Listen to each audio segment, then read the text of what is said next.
In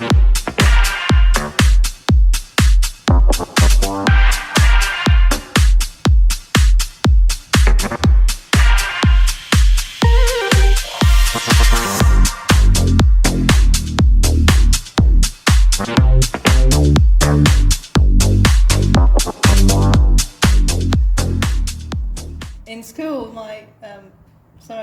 my friends used to ask me, what's your blood type? And I used to be like, I don't know. But very recently, I found out that I'm one of the most rarest. I'm not boasting, but it's true. There's only 7% of AB negative in this entire world, and I'm one of them.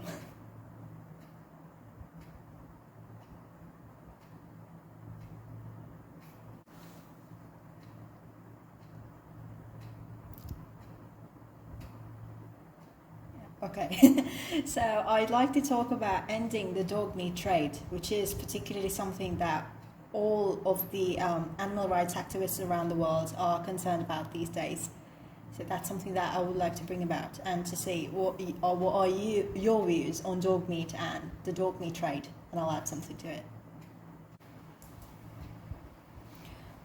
It's actually a very emotional problem, but it's also part of the reason that a lot of zoonotic diseases. This is tied to zoonotic diseases because first we were focusing on bats, but now if you actually focus on dog meat and how cruel it is, and I don't think dogs deserve to go through this because first of all, everybody knows that they're man's best friend, and next, all of the slaughtering they have to go through. Now, just think of this: we as humans, we evolved as animals. So we are also animals, and do we have the right to kill another animal for their meat? No, just think about this.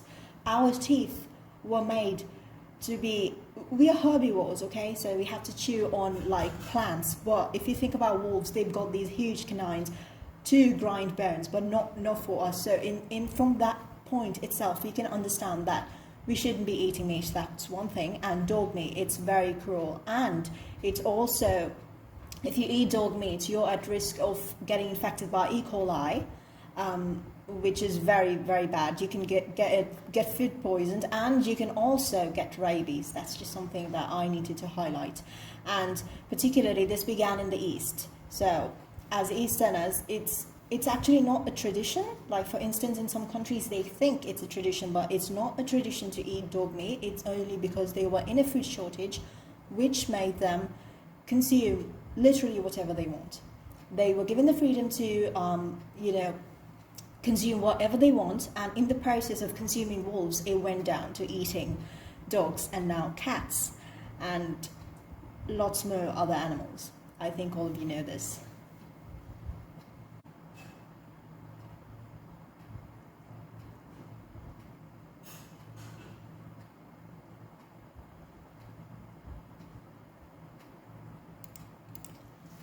Yeah, breeding animals just for consumption. Now, according to a research that I was doing on the internet, I found out that people actually consume meat for its taste and not exactly the nutrients. And to be honest, I don't see anything valuable in consuming somebody else's flesh for its nutrients.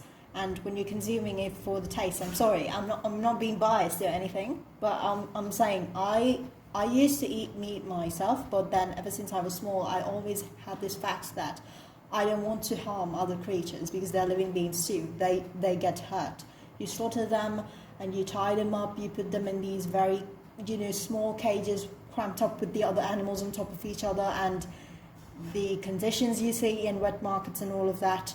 It's absolutely horrifying. And why consume something by giving it terror, slaughtering it to the point that it's got one precious life and it deserves to live? Not and for instance, just think about it. If we ourselves were those animals, we are from the animal kingdom too, and would we like to give up a precious life just for somebody's taste, to satisfy somebody's taste buds? So we shouldn't actually breed animals just to consume, because they have a precious life too that they deserve to live.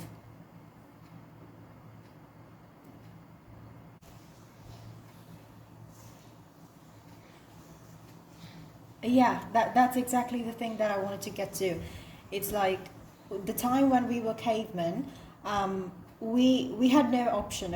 We had to hunt. We didn't have scientists. We didn't have a way of finding out that you can actually get the same protein you get from that cow from something else. You get protein in vegetables. So we didn't actually have that chance. For example, we have tofu, which you can actually. I saw this beautiful picture on Instagram, which had me thinking, oh my gosh, how did they make that? It looked like steak, but it's not steak. It was tofu made from, the soybean curd. And absolutely, there are lots of ways the world is developed, and why do we need to trouble somebody else's flesh? Why do we need to slaughter another living being to satisfy our taste buds when we've got much more better developments in this world, like lab-based meat? Come on, guys. And like, there's almond milk, there's soy milk. We don't need to keep that cow in tragic conditions inside the farm where they're separated from their calves at the calves are separated at a very young age. You don't need to do that. You don't need to go through all of that. You can just reproduce a lot of crops and just be vegetarian, be vegan. I don't think it's that hard.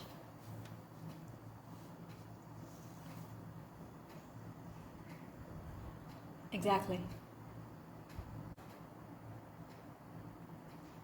Okay, so this is something that I've been promising myself one day, is that I would really love to pet a lion.